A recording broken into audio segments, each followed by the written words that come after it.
Hello friends and welcome to StudyIQ. I am Joycey Joy and today I will be discussing about FSSAI norms against fast food.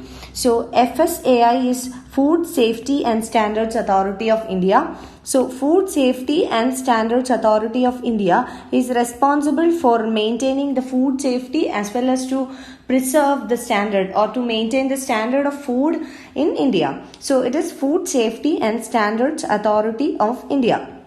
Now, the Food Safety and Standards Authority of India has brought some regulations or certain norms against the sale of fast food in India. So, we will be discussing about it. We will discuss what are the regulations put in place, what are the norms that are brought in by the FSSAI. Also, we will see what are the challenges in the implementation of this norms, and we will also see what are the objectives of these norms, and also we will see what is the significance of such a decision, and also at the end of this lecture we will be discussing a UPSC model question. So let us begin. Let us begin with the current affair. Let us see what is the current affair. So we will see that the FSSAI, that is the Food Safety and Standards Authority of India, has notified a draft regulation against fast food. So this draft regulation was brought against the sale of fast food in India. So this aim of this draft regulation is to prohibit the sale as well as the advertisement, sale as well as the publicity or the advertisement of food, certain kind of food, that is the food that is rich in fat, rich in sugar, rich in salt, etc. to the school children. So this is very specific. So this norms and guidelines provided by the FSSAI is very specific. So it caters to certain classes of food, that is certain food that is rich in fat, sugar or salt, and also to certain category of people, that is to certain target group. So the target group of school children. So the target group is school children. So it prohibits the sale as well as the advertisement of certain class of food to school children inside the school premises and within 50 meter around the school premises. So it must be very clear that the FSSAI has targeted a particular group and a particular class of food commodities or a particular group of food commodities. So this is very important. So this is the current affair. Now let us see why such a decision has been taken, why this move is taken now at this point of time. This is because the FSSAI, as we said, its mandate is to ensure two things. One is safety of food, and also that the food that is sold within the country, it meets certain standard. So it aims at safety as well as standard of food in India. So this particular move or this particular decision of the FSSAI is a response to the 2015 order of the Delhi High Court. So this is in response to the Delhi High Court's order in 2015. Now what was the order of Delhi High Court in 2015? The Delhi High Court had directed the central agency, that is the FSSAI. FSSAI is the central agency. So Delhi High Court had directed the central agency to frame norms to promote healthy diets in the schools. So this was a direction of the Supreme Court way back in 2015, and now after 4 years the FSSAI has come up with such a norm or guideline to prevent the sale and advertisement of fast foods in the school premises within and outside 50 meters of the school premises. Now, besides prohibiting the sale of junk food, the FSSAI requires schools to simultaneously encourage and promote safe and balanced diet. So the objective of this norm and guideline of the FSSAI is not just to prevent the sale and advertisement of junk food, but also to encourage the school authorities to sell healthy food or to give healthy food to their children, and also provide a balanced diet to the school children.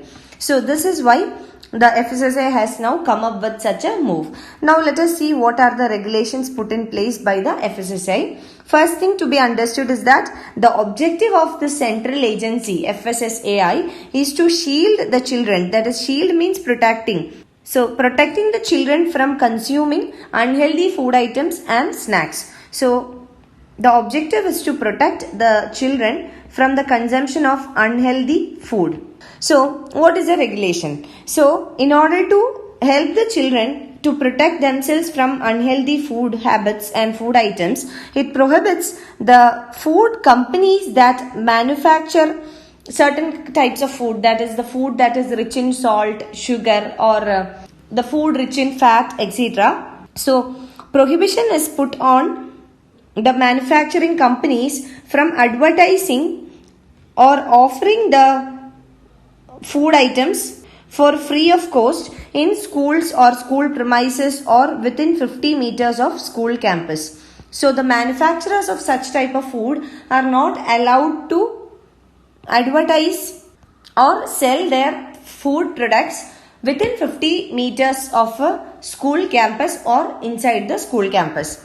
Now secondly, in order to not convince the school students from purchasing such type of food items, the central agency FSSAI has also prohibited the companies from using their logos, their brand names, their product names, etc. on educational materials or any property, for example buildings of the schools, buses of the schools, athletic fields, etc. So they are also not allowed to make any kind of advertisements or place their logo, brand name or product name, anything on school materials, that is on school bags or any kind of school materials or school property like the school buses or school buildings or athletic fields, etc. And as a guidance to provide wholesome food to the students, the agency recommends the use of combination of whole grains, milk, egg, millets, etc.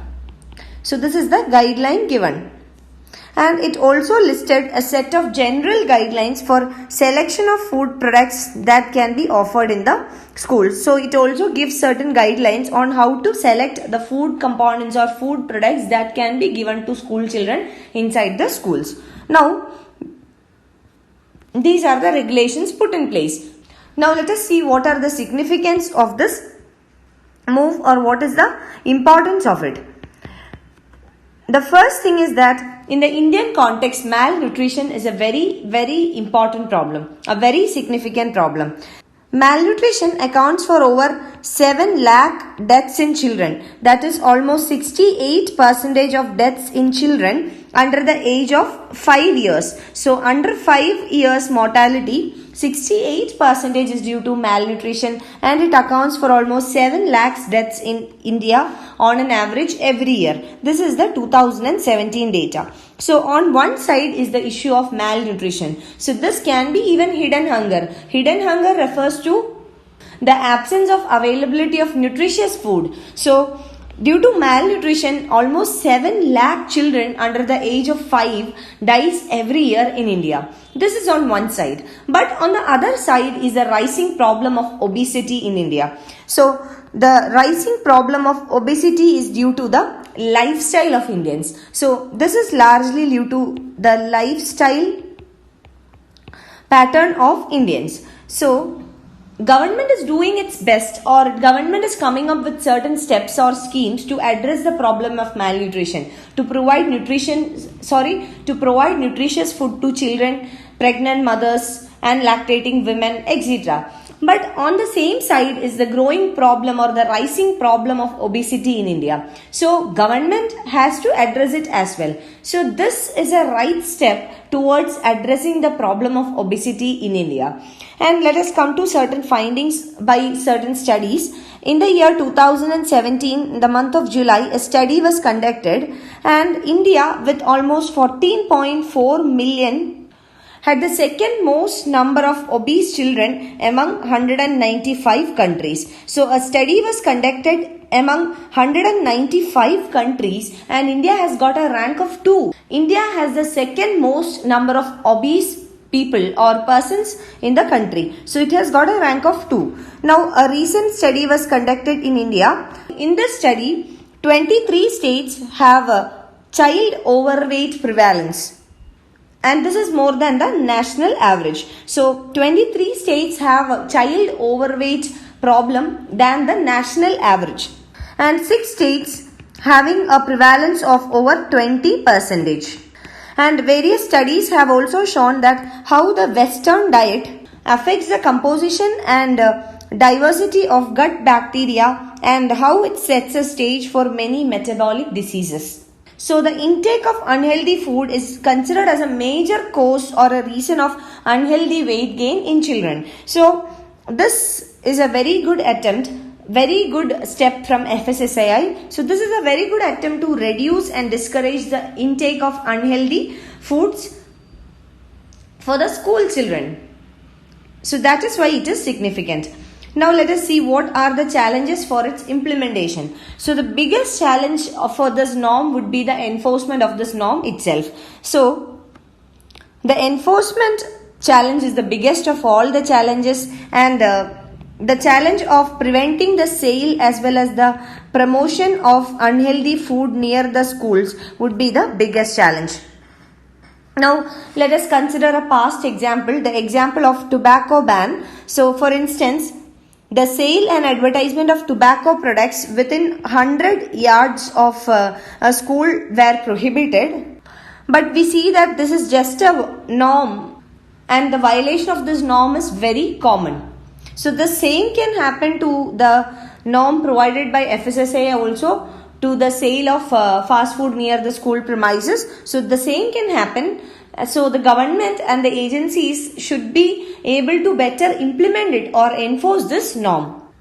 Now let us see what is the way forward, what can be done. The first one is the role of the family. So inducting or inculcating healthy eating habits to the children, it starts from home or from the family. So the family should be encouraged in order to encourage healthy eating habits in their children. Second one is the role of physical activity. Apart from taking steps to reduce the intake of unhealthy food, both the schools as well as the parents, the family, should ensure that the children get adequate physical activity. This is because the physical activity, for many reasons, it's neglected. Now, I'll give you an example. For example, maybe 10-15 years back, when you were attending your schools, you would have walked at least a certain distance to catch the bus, or even you would have experiences of walking to your school. But if you look at the children at this age, so at this time, children will not even walk 100 meters to get a bus or to get a transportation to the school or to any other places. So the physical activity of children has come down. So the schools and the parents should make sure that children get involved in some of the physical activities. This will help children in order to get a healthy lifestyle and also to prevent a large number of diseases. Now third one, awareness should be created among the parents, not children, because those children who are of younger age, they will not be able to understand the importance of it. But awareness should be created among the parents, among the teachers, the school authorities, and of course among the children about the importance of healthy diets as well as about the importance of physical exercises or physical activities. And fourth one is lifestyle modification. So lifestyle modification refers to a combination of adopting healthy food plus regular physical activities combined together, how it will help in bringing up healthier children. So these are the steps that needs to be taken. Now let us see a mains model question.